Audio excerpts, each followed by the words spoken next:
Shalom and welcome to the Middle East Report. In this programme today we'll be discussing the academic war against Israel in the UK, plus a personal reflection on the liberation of Bergen-Belsen that took place in April of this year. And in this programme today I'm joined by my good friend who is John Levy. He's the Executive Director of the Academic Study Group on Israel and the Middle East.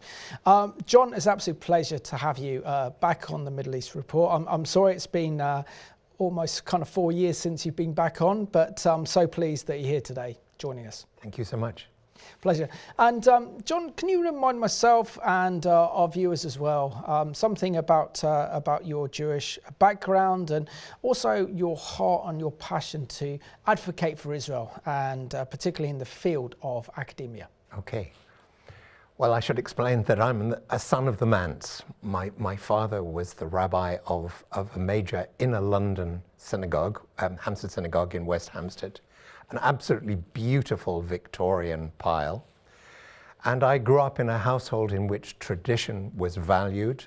My father was an absolute mainstream figure, but with a very radical take on lots of things. A wonderful preacher, incredibly gregarious, all-embracing, and he and my mum, who was absolutely the bedrock of his ministry, turned our family home into an absolute hub where all sorts of guests passed through. So we had a household in which tradition was valued and practiced. The emphasis was played on high moral values, and my father had a wonderful touch, whereas my mum, who was a refugee from Poland who'd come to this country as a small child after the First World War, she was the one who emphasized the political, historical lessons that we've ever got to be mindful of. Forget history, we repeat history. My mum said she came through a war-torn Europe after the First World War, and she was taught as a small child by a Hebrew teacher who said to her, "I'm afraid you're going to have to live with anti-Semitism as a continual factor in public and private life. So behave like the birds."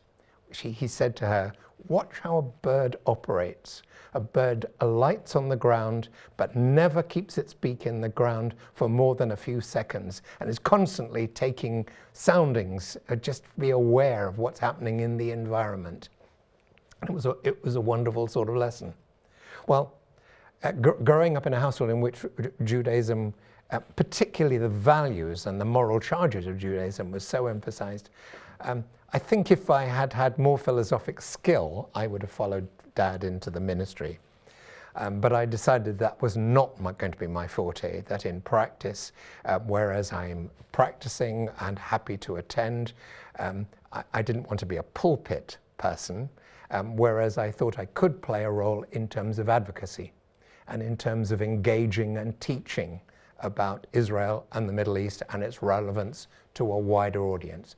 And so I've spent most of my career in education, talking to high school kids, engaging with academics, less involved in pleading a cause so much as emphasizing accurately what are the strengths and the problems and challenges that a country like Israel faces within context. And it's a very good product. I mean, it is a country so full of merits and strengths that I've always felt that in academic terms we could build coalitions with academics based on shared academic interests.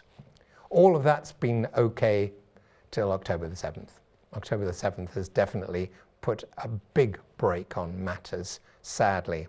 And as long as the tensions prevail, it's going to be rather difficult to re-engage academics actively. I can imagine. But share with us the vision behind the Academic Study Group on Israel and the Middle East, and tell us how the story of how you got this started, because it is so important, particularly when it comes to Israel, to engage academics, because you look at all the wonderful technology, all the wonderful academic institutions in Israel, the Hebrew University that I had the privilege of attending for a summer, the likes of Beersheba University, Haifa University. I mean, Israel pretty much leads the world and the Jewish people when it comes to academia. Sure. Well, I inherited the academic study group, having been involved in all sorts of other educational activities with cultural folk, with naturalists and with high school kids prior to that. But we felt taking on a purely higher education role was a natural complement. I took it over in the late 70s. Initially, the academic study group was set up as a vehicle to convey the policies and problems of Israel to British academics. Its initiation, I think, was driven by new left anti-Semitism in American academia at that time, and there was a fear that there would be a spillover in the UK. So groups were taken to Israel where basically they were talked to by policymakers and politicians. When I inherited that role, I urged that we shift the focus from dwelling solely on politics and policy to actually bringing together researchers in like-minded niche areas of research. Very clever. And so we would bring out oncologists and linguists and historians and others where they would define particular targets of common concern. And then we would have a discussion which was a two-way discussion. And in terms of the networking, all sorts of ideas for future collaboration could then evolve. And that's the pattern, that's been the template for the last few decades. And we've been taking out 4 to 6 groups every single year, covering a whole multiplicity of different themes and subject areas. Now, sadly, we're in a situation in which British universities, without animosity, I suspect, but just over caution, British universities are saying to academics, your university insurance cover will not prevail given that this is an area of conflict. And as such, therefore, physically going out isn't possible for lots of academics. And that's brought much of our activity to a pretty shuddering halt. I mean, we had a meeting lined up in November of 23. The theme of it was, can scientists develop new pharmacologies to extend life? Whichever company and whichever group of researchers develop the pill will make a fortune. And interestingly enough, an academic at Brighton University, not Jewish, passionately supportive, said, I want Israeli academics to be involved in the Western effort to develop this new armory of pills. We had a group ready to go. In the end, the group all participated virtually. Not one of them actually could physically travel. So that's the terrible wreckage that's emerged since October the 7th. Share with us really where were you on that evil day, which was Simchat Torah. It was also now being described as the Black Sabbath, right? The biggest mass terrorist attack in Israel's history by Hamas. Sure. More Jewish people died on that day than we've seen since the Holocaust over 80 years ago. Oh. So John, share with us when you first discovered the true extent of the horror that was unfolding in southern Israel and your response to it. As I say, I'm a regular attender and I'm very privileged to belong to a synagogue called the New North London Synagogue. Our leading rabbi is Jonathan Wittenberg, who often does Thought for the Day. And Jonathan is the most wonderful, impassioned, articulate, spiritual voice. On that particular Shabbat, I was in the synagogue, but had heard that something was happening. And of course, rather like 1973 on Yom Kippur, the rumor begins to circulate round the congregation pretty fast. Jonathan hadn't heard the details. None of us knew very much about it, but we were aware that something absolutely momentous was taking place. And of course, thereafter, like he, I, everybody, we were absolutely glued to the broadcast, seeing the horror show that was taking place on the Gaza area. Absolutely. And how has that impacted you? Because at the same time that Israel was attacked, which was completely unexpected. No one in Israel expected. I mean, it was like the nightmare scenario happened. Sure. How did that have an impact on you and your community? Because at the same time, we've seen this unprecedented rise in Jew hatred and attacks against the Jewish community, and your community is feeling very vulnerable. And that's why it's so important for our Christian viewers to really reach out to your community, the Jewish community, to say that you're loved and that you're not alone, and that we're fighting for you and we're standing with you in love and solidarity. Sure. Well, I can translate it into occupational terms, because the impact of October the 7th has really been toxic. I mean, it really has impacted directly on our work. We have in past years been in hundreds of sixth forms in the course of every academic year, trying to convey to sixth form audiences the brilliance of Israel and the Middle East and its real problems. So we look critically at the area. But what we have seen is a terrifying tailing off of invitations to come and speak. In some instances directly because school audiences and their parents sort of protested at our being there. I mean, the most grotesque example of the lot being that I have been going regularly to an independent school in Redbridge in the east of London. I've literally gone there for decades, every single year, and been well received. The school now has a 60% Muslim intake. I talked about the Middle East in general, only passingly referring to the tragedy taking place in Gaza. And I can report that by the end of the day, there were Palestinian flags all over the railings of the school, and there still exists on YouTube a posting which shows the frontage of the school, a lady figure, a bot, an AI figure, with the strapline, "X-school exposes its students to Israeli propaganda." Oof. And the truth is that the headmaster of the school the next day apologized for any affront to the students. Actually, nothing I said was particularly extreme at all. And I suspect I will never be invited back again. So what we are now seeing is a sort of no platforming as a result of October the 7th. There are lots of places where either directly or simply in anticipation of problems, school teachers and headmasters, oftentimes apologetically, are saying, "We trust you, we know you, but we don't feel that we can actually invite you in." This is to places that I have actually outlasted several past headmasters and changes. Now, what's true in terms of the school sixth form sector has clearly been true in terms of the academic field as well.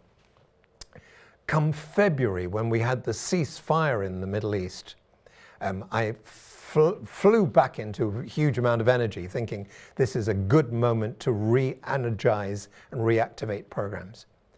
I was immensely comforted and relieved to discover that lots of pre-existing collaborations have survived intact throughout these many, many months. We're now nearly 540 days worth of tension in Gaza.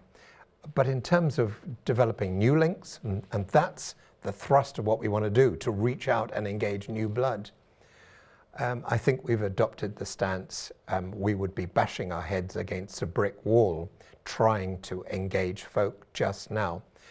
Not that I think that most people are inimical and hostile, but that I just don't think that there's a great readiness to respond whilst the tensions prevail. Don't you see that as a kind of personal betrayal of you? Because you are moderate, you are very measured. I've known you for a number of years. Oh, sure. You're an absolutely sound kind of academic, and your presentation is straight down the middle. You present the good with Israel, but also the bad as well. Sure. And just put Israel in its context. So, do you feel a kind of personal betrayal then of these schools closing the doors to you and your work and to Israel, and to remember that it was Israel that was attacked on October the 7th? But everything, the whole narrative is presumptuous of the fact that there was no October the 7th. And that Israel just launched an invasion into Gaza for the sake of it, not only to get the hostages home, to destroy Hamas and its infrastructure, but to ensure that another Holocaust like happened on October the 7th never happens again. Sure. I would describe this as the real Slough of Despond. I mean, there is really, we have such a sense of deep sadness at the way things are panning out. I mean, I think in terms of a school, rather like that Redbridge school, this time in Slough, where I've been going in every year, always rated forgive me for sounding a bit over self-praising, but I mean, we've really rated amongst the highest achieving in terms of engaging of audience. Of a sixth form of over 250, barely a white face in the audience, a real mixture of Hindu and Sikh and Jain and Muslim kids. And the conversations over past years have always been terrific. Sometimes they've come over a bit truculent, but it's been a way of actually engaging and explaining issues away. And the staff have always been wonderfully supportive. But the headmaster of the school has taken the decision that this is just simply too alarmingly contentious a topic. I think it's very saddening, and I think that given that students are expected to apply critical thought to hot issues, that is the ultimate educational betrayal. It's terribly sad. And what are your thoughts particularly for Jewish students at campus? Sure. I've done a number of programs, John, on the Middle East Report with Jewish students telling their horrific stories, sure, particularly on light of what happened after October the 7th. So share with us the battle that students face sure, across our university campuses for standing up for Israel, and the pressures that come from other fellow students, or the pressures that come from the Palestinian societies within universities, sure, or the National Union of Students, but also from the authorities themselves that are sure, not providing that protection and that support for Jewish people who feel so isolated and scared in the current sure, climate. Sure. I mean, in this context, a body called the Henry Jackson Society has just very recently released a report in which they urge on the university authorities to apply disciplinary measures in a much more intense and aggressive fashion than they've done heretofore. Now, I don't do very much work directly with students. I mean, all my contact is primarily with teachers and faculty, but I do monitor what they're facing, and it is scary beyond measure.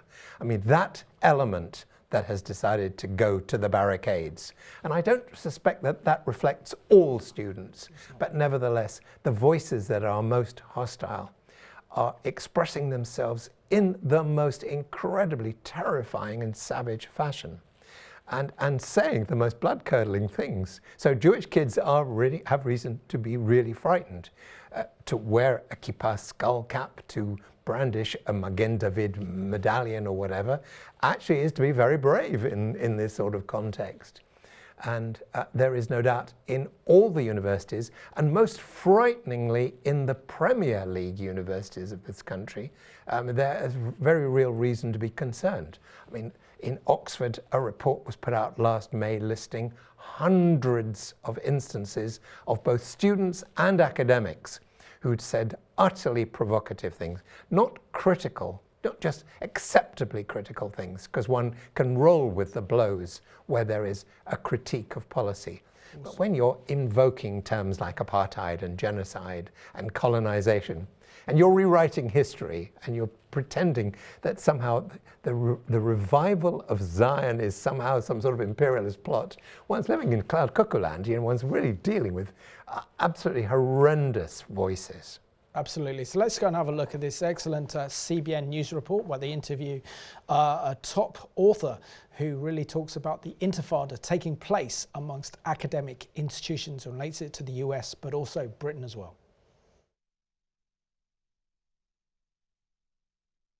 We're speaking with Professor Gil Troy, author of the new book, To Resist the Academic Intifada. Gil, your new book shows many professors and students these days aren't just demonizing Israel, but America and Europe as well. What's the root and the reason behind all this? If you notice, at every anti-Israel demonstration, they burn the American flag, or the Canadian flag, or the British flag. The messaging is very clear. Why we're missing it is the shocker. And the root of it is, I'm sorry to say, Karl Marx. It really goes down to the Karl Marx approach, which is the world is divided into oppressed and oppressor. And so you use words like settler colonialism to basically say, the Americans, the Jews, the Zionists, the Europeans are oppressors. How do you learn if you can't appreciate some of the good? How do you learn if you say, okay, we've sometimes made mistakes historically, but I'm not stuck in the 1800s. I'm not stuck in 1943. I'm here in 2025 doing my best and learning.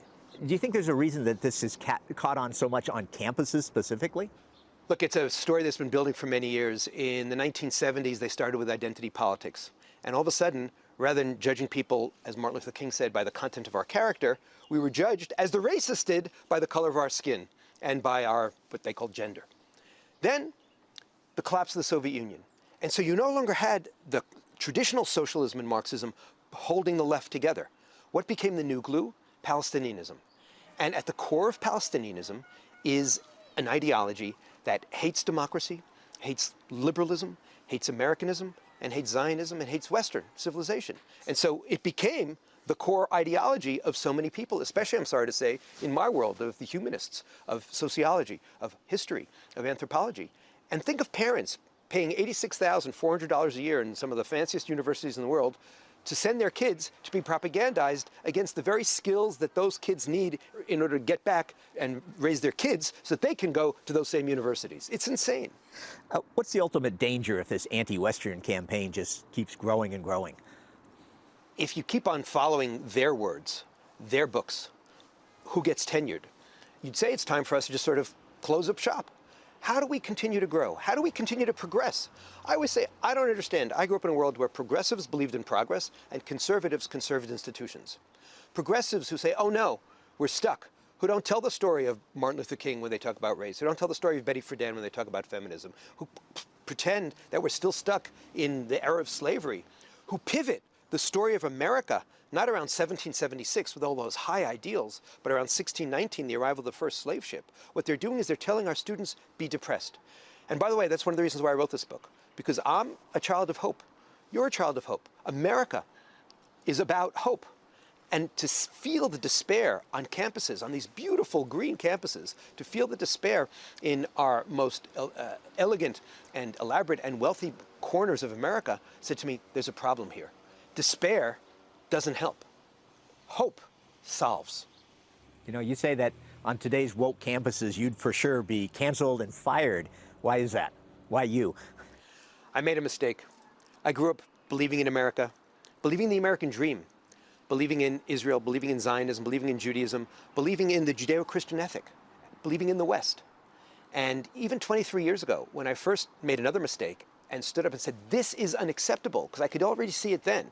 And I stood up for Israel and Zionism when they were blowing up buses in the streets of Tel Aviv and Jerusalem. I started becoming a pariah. In those days, they just kind of kept their distance from you. These days, they literally cancel you on social media. And more recently, people have been physically attacked, harassed, threatened on a campus. We're supposed to be about ideas. And we're supposed to say, wait a minute, if I disagree with you, can I learn from you rather than canceling you? It's an assault on the values of academia and the values of America. Well, I'm glad you haven't been fired. We've been speaking with Gil Troy, author of the new book, To Resist the Academic Intifada. Thanks, Gil. Thank you. A great report there put together by our friends at CBN, and really does show that academics do face an academic intifada as we're seeing this war against Israel being waged throughout universities in this country, in the United States and the Western world. I mean, isn't it so important that we regain academia? Because, John, if we lose academia, then in a sense we've lost the future. And if our universities are no longer allowing people like yourselves to put Israel's position, how can there be critical thought? Yeah. How can there be academic discussion? And so therefore there's only one narrative that's allowed, which is the pro-Palestinian, pro-Hamas narrative, and everyone else who opposes that is demonized. Then isn't the whole academic institutions under threat themselves? Yes, I agree with you. I think, I mean, to put things into context, the overwhelming majority of academics are not focused in the slightest on these regional topics. And actually, most of them don't show any interest at all in it. But in the narrower fields of looking at international politics and international relations, you're absolutely right. I mean, the place is being sort of infiltrated insidiously, and the arguments that are being offered to kids really are toxic. I mean, one thinks in terms of that sacked academic David Miller of Bristol University, whose whole rationale is to attack Zionism and Israel lock, stock and barrel, and comes up with the most terrible arguments. But there are plenty of iterations of David Miller elsewhere in the system. And of course, he went to the funeral, didn't he, of in Lebanon, absolutely, of the leader of Nasrallah. Yes, Nasrallah. yes, absolutely, and he plays up to the Iranian authorities as well. I mean, which is quite extraordinary. Can we retrieve the lost ground? I think that the reality is probably that when the tensions around Gaza ease, as I hope they will relatively soon, and then we must, as it were, review the whole situation and talk with university authorities very directly to ensure that at the very least parallel histories, complementary but differing readings of the politics are put over, rather than that this one narrative that prevails. Absolutely. I'm going to read out a very interesting article that was recently published in the Daily Telegraph, and I'm just going to read this to our viewers, then ask you to comment on it. So this was published by the Daily Telegraph recently. It says that Britain's biggest teaching union is coaching its members on how to bring the Palestinian struggle into schools. The National Education Union is holding a workshop next month to train members in how to advocate for Palestinians in schools. At the same time, the union encouraged teachers to hold a day of action at their place of work on Thursday to highlight the Palestinian struggle for freedom. Critics have accused the NEU of spreading pro-Palestinian propaganda and warn that both events could breach legislation barring the promotion of partisan political views in schools. They say that the events could also go against existing required councils and head teachers to ensure pupils are presented with a balance of opposing views on political issues. Share with us how this is such a political agenda and how this should in any way be allowed in any of our schools. Sure, I think you're absolutely right. I can't give you a critical update on how successful the NEU has been in drawing teachers into this program. I know that the General Secretary, Daniel Kebede, is so hostile as to be really profoundly unpleasant. And interestingly enough, the National Union of Teachers, which preceded the merger into the NEU, also contained plenty of voices, but the president as well as senior staffers who took a very, very hostile line on Israel-Palestine. It is quite extraordinary. I mean, this is the one issue that seems to stir these folk. Do they talk about China or terrifying massacres in the Sudan or Myanmar or even Ukraine? Not to the same degree. So, as I understand it, there are questions going to be raised in Parliament about this. I believe an MP from the Wirral is due to pose a question to the Education Secretary on this very issue. And I hope there will be some outcome from this and that the union will be constrained somewhat. We shall see. I don't know that. And I've also heard from a good friend of mine who's a supply teacher that teachers have been encouraged to join these pro-Palestinian marches in London, where they give them free transport and they give them free lunch and even pocket money to go and attend. So it bolsters the numbers of those who are opposing Israel on the streets. Now, when it's the other way around, will they speak out against the horrors that occurred on October the 7th, the mass raping by Hamas of young partygoers from the Nova Music Festival, or the mutilation of bodies, or the burning of babies? Where's the outcry regarding this? Sure. You're absolutely right. And when at its worst iteration, one's hearing voices saying October the 7th didn't take place, rape didn't take place, and even if there was sexual violence, oppressors can't be victims. That's what somebody in Exeter University was quoted as saying. So God help us. Absolutely. And how do we tackle the big kind of academic issues that Israel's framed with, that you mentioned earlier in the program, like the Nakba, like the settler colonization, imperialism, apartheid, all names and labels to demonize Israel, and also then to stop any kind of counter back and push back on that narrative? Sure. I mean, you've said that stylistically, I and those who work with me adopt a sort of fairly centrist mode of approach. My feeling is, if issues are raised, then they've got to be defined and addressed. You know, if people invoke terms like genocide, our role is to actually define what that means in terms of the deliberate extermination of swathes of people, and then pose the question, what are their past examples of genocide? And is what is happening in Gaza of that order? Clearly not. I think our role has to be to engage and to actually calmly, to the degree that one can keep one's temper, look at these issues as judiciously as one can, in the hope that the moderate voices, and there are moderates out there, will become emboldened. Absolutely. And what role can any Christian viewers watching this programme today, and my Christian viewers, it's not an easy job to be a teacher these days, who have a love and a passion for Israel, get alongside you and your colleagues, Sure. John, to support the great work that you are doing in standing up for Israel within academia? Sure. No, I think it is vital to say to friends, this is a time when we need you to come out of the box and act. And if you see opportunities to find platforms or open up platforms, then please can we take advantage of that together, because our voice is being stilled. There's no doubt about that. And I find that deeply scary. Absolutely, but you're not alone. There will be many Christian teachers who will stand with you and support you, Sure. which is so important. On to another kind of fascinating topic. Now we're getting into my real passion, and I love Second World War history. And recently you were part of a delegation made up of 180, organised by AJAX, which stands for the Jewish Military Association, to attend a special memorial service for Bergen-Belsen, which was liberated by the British Army. Actually, the SAS found it back in April of 1945, and Right. back in April was the 80th anniversary. Share with us your thoughts about going to this Nazi death camp, Bergen-Belsen, knowing it has a lot of personal history for you. Sure.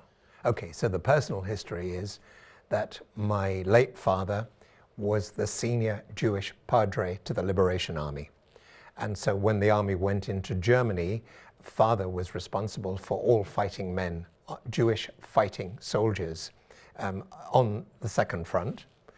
And he was based near to Hanover, and Bergen-Belsen is literally a 40-minute car drive away, and it fell into his area of responsibility. So as you rightly say, the camp was liberated by the SAS and an engineering squad in April of 45. One of the junior chaplains, the Rabbi Leslie Hardman, went into the camp 2 days after liberation. Dad, leaving the front line, came and joined him 3 days later, and they, plus other chaplains, Christian as well as Jewish, were then involved in the process of trying to rehabilitate those that they could within the camp. I mean, Bergen-Belsen has a notoriety. I mean, it is seen as an example of the worst brutality of the Nazi system. The experts say that across Europe, in terms of small detention camps to concentration camps to extermination centers, the Nazis must have created something like 42,000 separate sites. But as Bergen-Belsen was rather an extraordinary institution. It was originally a military camp in which POWs, French and Belgian POWs, were basically imprisoned. They were then joined by thousands of Russians after the main campaign against the East that started in 41. And many of these soldiers were brutalized and died by the thousands in Belsen.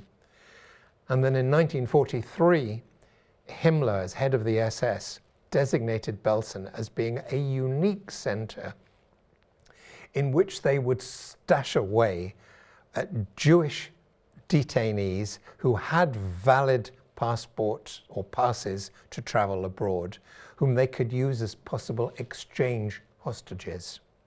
So unlike other concentration camps, the characters who were held in Belsen, at least in the early period after 43, were treated with a certain greater degree of delicacy. So families were kept together. They didn't have then a number stamped on their wrists, as was the case in Auschwitz. They kept their name. The food was a little bit better, and there were some exchanges. Lord Finkelstein, who writes for the at times as a columnist. His 10-year-old mother was in a group that was exchanged in January of 45 and saved. She, her 2 sisters, and mother. Their mother died within 2 days of reaching safety in Switzerland. But the horror of Belsen was that as the war began to be significantly lost by the Germans, so they then closed up the death camps in Eastern Europe, in Poland. They broke them up to try and mask their tyranny. They moved thousands of people in forced marches westwards back to Germany and dumped literally thousands of people in camps across Germany.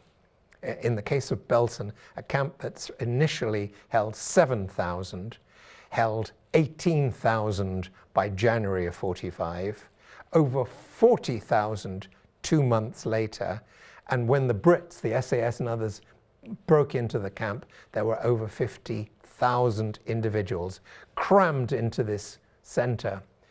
But it was in chaos because they hadn't literally any infrastructure to provide for this vast volume of people. Water systems broke down, food wasn't available, and hence illness, dysentery, typhus, lice, all of this prevailed, and people were passing in huge numbers, both in the buildings and in the open spaces. So when the SAS and the Brits first moved in, and my father wrote about this in a short memoir, even he going in 6 days later, Belsen stank. It stank of the unwashed. It stank of decomposing bodies. And it stank of human waste because everybody was suffering from dysentery and human filth and waste was just flowing through the camp. It's quite unbelievably grotesque. And the British did a wonderful job. A military team stayed in place and triaged the survivors. Those who were dead, buried as quickly as possible in mass graves. Those who were dying, clearly written off. Those who were sickly, then cleaned, literally deloused and washed. Each individual, male and female, washed to cleanse themselves and then moved to the SS barracks, turned into a big hospital. And there were some who were fit and who recovered very, very quickly. And this was the remarkable turnabout that within 5 weeks, they had buried well over 30,000 bodies. And Father and Leslie Hardman and his Christian counterparts were solemnizing burials of bodies in huge pits, whilst providing succor to those who had survived. But the British then fired the camp. I mean, they torched all the buildings in the camp because they were simply so riddled with lice and with imperfection that the easiest thing was basically to fire them and burn them to the ground. And so that's why when you go to Belsen in 2025, 80 years later, there are no buildings at all in Belsen that give you a flavor of what had previously existed, which was rather disconcerting, to be honest, having paid this first visit to Belsen just a few weeks back. I can imagine. I mean, I visited Bergen-Belsen back in 2008, and yeah, there is a museum, and you can walk through a wooden hut, and it shows you how the camp would have looked like. But the one thing that I find most interesting about Bergen-Belsen is the fact that there was a Nazi SS military camp between 2 and 3 miles away, which is now home to the British Army, was so close. And of course, knowing that this was so close and the population there as well, and then seeing the horrific video footage, and you can see on YouTube the kind of raw footage which I researched during the course of this program, and it was all in colour, so it all kind of brought home the true horrors of what was happening at Bergen-Belsen.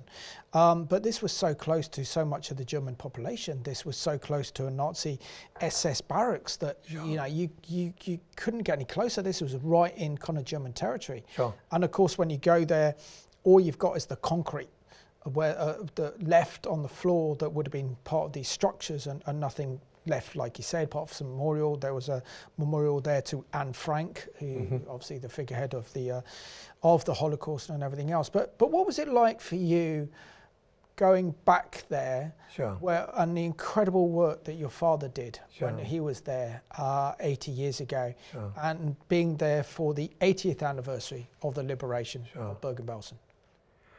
I found the whole experience incredibly saddening. I mean, in a way, almost unrealistically. I had rather hoped, making this a first ever visit back there, that I could somehow recapture the spirit of my late dad and envisage the Anne Franks and the others who passed in that camp living in those conditions. I mean, like you, I've read a lot about it and seen so much of the footage. And the truth is that in a sense, it's almost antiseptic. It's just a vast swathe of 130 odd acres. And the only actual artifacts that indicate what horrors took place there are mounds, funeral mounds, which are grassed over and where there's a label on each hillock in which says, in this pit were buried 1,000 bodies, 2,000, 5,000, which in a way is sort of cold. It doesn't quite convey the horrors of it all. The gathering that we had was a formal occasion. There was lots of speechifying, which I confess I found quite troubling. You know, in a way, almost silence would have been preferable. And I thought the most touching moment in the whole of the afternoon that we spent in Belsen was when the television personality Rachel Riley placed a wreath at one of the memorials. She didn't say anything, but all she did was she finger-kissed the wreath. It was a sort of emotional gesture, which I found actually the most satisfying moment in the whole of the day. I don't think I will go back to Belsen again. I mean, I will read much more about it, because you know, my mother's anthem, forget history, repeat it, you know.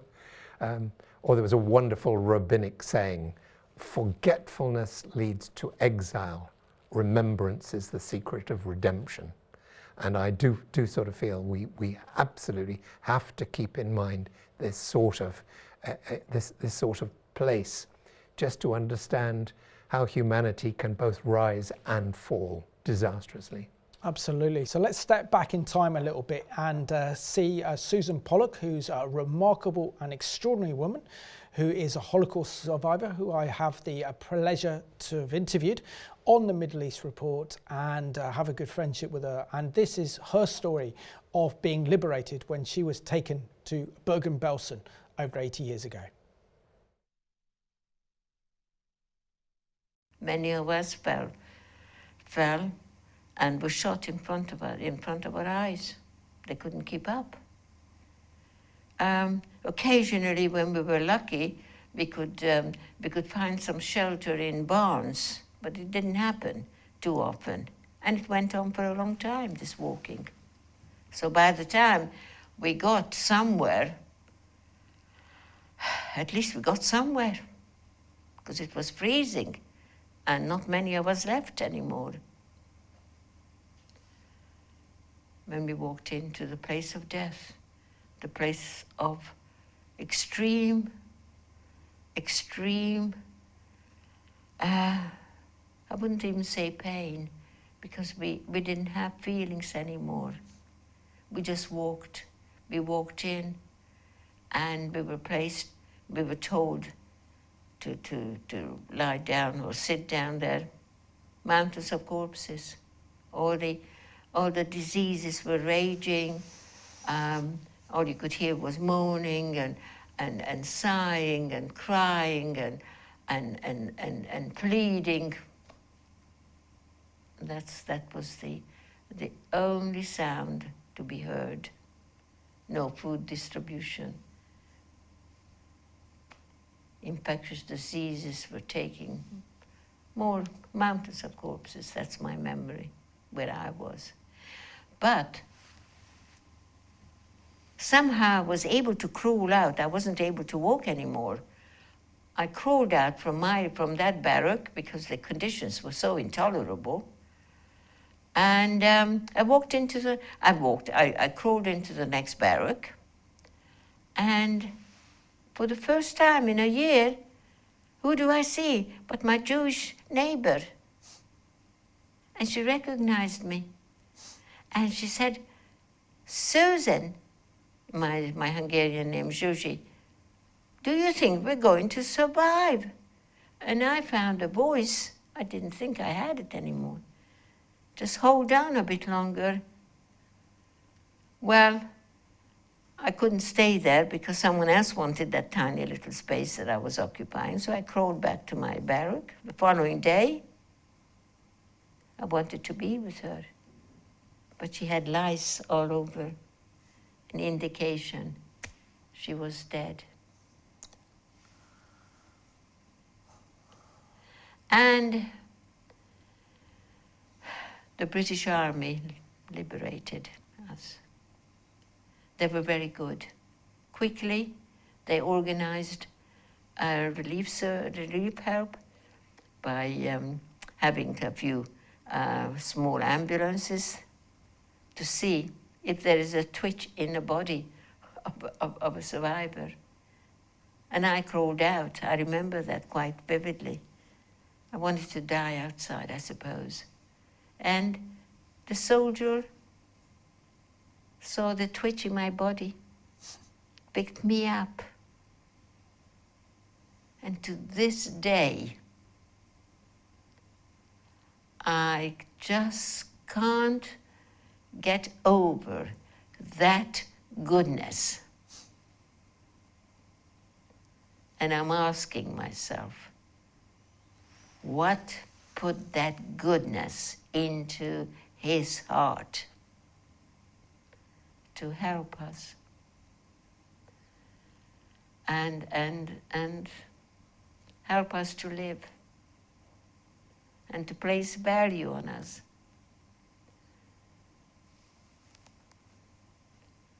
So there are a few memories of kindness, goodness, generosity, decency, and unity that helped me to retain my humanity, my hope. Somehow there might be a better future. And that was the incredible and amazing Susan Pollock, who is a wonderful friend. She even went to Us with Israel back in 2019 and was the star of the show, and amazing to hear her story, and great to see her so active on behalf of Israel and the Jewish community, also being part of that 80th anniversary, remembering the liberation of Bergen-Belsen. Now, I just put this excellent book along with me. It's Ben McIntyre's book here, SAS Rogue Heroes, and I love the TV series. Great fan of that, and that's why I think I bought his book, to really discover the archives of the SAS that were released to the public in 2020. So when I was reading further on in the book and the European theatre in which the SAS were actually involved in, found absolutely extraordinary that it was the SAS driving their jeeps through this wooded forest, and they came across a smell that they found so disgusting that penetrated everything, that this then led them to say, well, where is this smell? So they drove to camps. They didn't know what it was. They thought there might have been some Allied prisoners of war in this camp. They got there, they saw a few SS guards and others, and they were literally horrified by what they saw. Sure.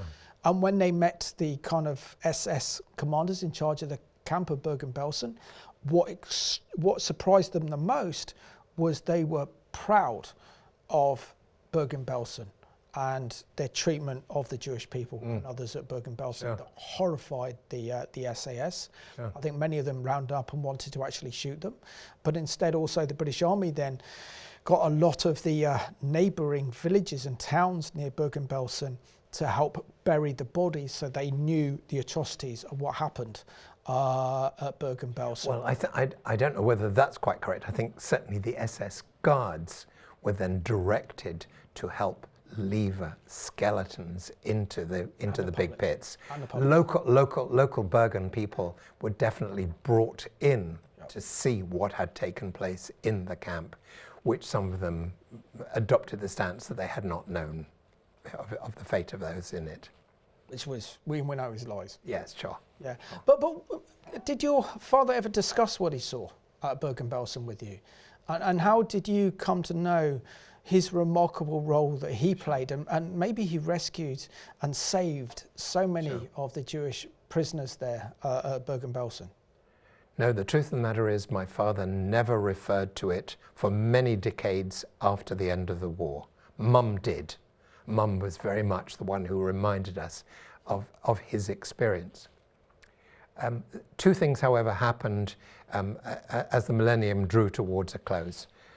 Number one, we decided that we ought to try and draw together a reunion of some of the soldiers and some of the care workers who had actually done service in Belsen.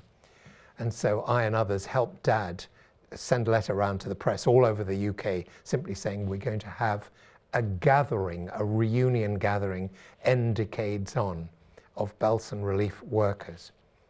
And it was a Sunday afternoon. There must have been well over 200 people who'd come from all over the UK. We showed parts of the Sidney Bernstein film about Belsen, the film that was taken for the Ministry of Information in Britain, but never shown because the Ministry of Information said, well, a new world has emerged. We don't want to play up the horrors of our former enemies who must now be our allies in the war against Russia. So that was extraordinary footage to see for the first time. And it was a very touching occasion because I remember my father reading out the names of units that had served there, and individuals who'd been members of the unit all stood up and were eyeballing one another after decades of not seeing one another. So it was an incredibly touching occasion. But I suppose my father became energized to talk about Belsen and the Holocaust when revisionist historians began to say the Holocaust didn't take place, and this is a myth, and this is propaganda. And then Father really saw red and said, but we were witness to this. We saw this, and so he appeared on a number of television programs, basically reporting on what he had seen. But in terms of, as it were, recording what had taken place and going back over it in terms of everyday conversation, no, not a bit of it. He must have been an extraordinarily well-adjusted individual because he went back into community work with enormous passion and was a great community rabbi, and as such a very positive spirit. So he must have somehow managed to parcel up and enclose the terrors and horrors that he had seen, and as it were, position them in such a way that it didn't undermine his life thereafter. He must have carried some trauma, but he never showed it. Wow, absolutely incredible. But share with us the importance, for example, of Richard Dimbleby's report from Bergen-Belsen, which is famous, it's legendary. He wanted to do it because he wanted the evidence to say this is what the Germans did, this is what the Nazis did at Bergen-Belsen. And therefore he was a personal testimony to the crimes of genocide committed against the Jewish people by the Nazis. You're absolutely right. But there are two things I've got to draw attention to. Number one, Dimbleby never once mentioned in his report that the overwhelming majority of the victims were Jewish. Ooh. And that, whether that was a diktat from the Ministry of Education or from the BBC, I don't know. But he didn't mention that. So that was, a very sad aspect of it all. And 80 years on, John, how can we honour your father and the liberators of Bergen-Belsen, but also the victims who died and perished in the most horrific circumstances at Bergen-Belsen, the Nazi death camp in the centre of Germany? I think the truth is that we face an incredible challenge, despite the fact that there are lots of educational frameworks that are teaching about the Holocaust and kids being taken out to Auschwitz and Anne Frank ambassadors being taught about racism and whatever. All the statistics in the UK, in Holland and America suggest that the younger generation doubt even that the Holocaust took place. I mean, we're talking about significant numbers are in a state of denial. So we have a major job to do. We have a major challenge to try and ensure that that people are given a real sense of what has happened in terms of a calamity of Europe. And our activities have simply got to be redoubled and trebled to get the word out. And how do we go about that practically? Because I mean, that is a huge task where we see the impact of social media, particularly the lies, the misinformation. You know, where they feel they can't rely on the kind of mainstream media for accurate in-depth analysis that we need to verify events. So therefore they think and believe, sadly, through social media that, that, for example, the Holocaust didn't happen.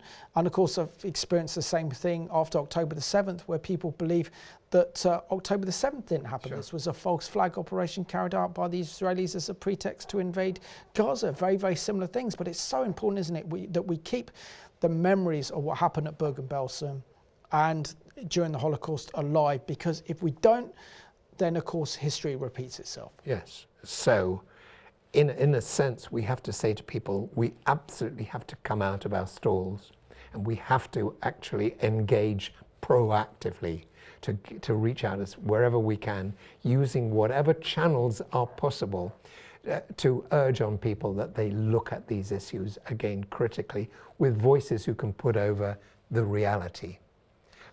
And we're down to about a minute and a half, but share with us the impact of those Jewish servicemen that were with you for that very special memorial service for the liberation of Bergen-Belsen 80 years ago that you went to back in April. Share with us what it meant as a Jewish soldier to see Bergen-Belsen. 30 seconds. Interestingly enough, of course, there were relatively few serving personnel that were actually with us. Most of the party that went out were civilians who were involved, like myself, in educational work or whatever.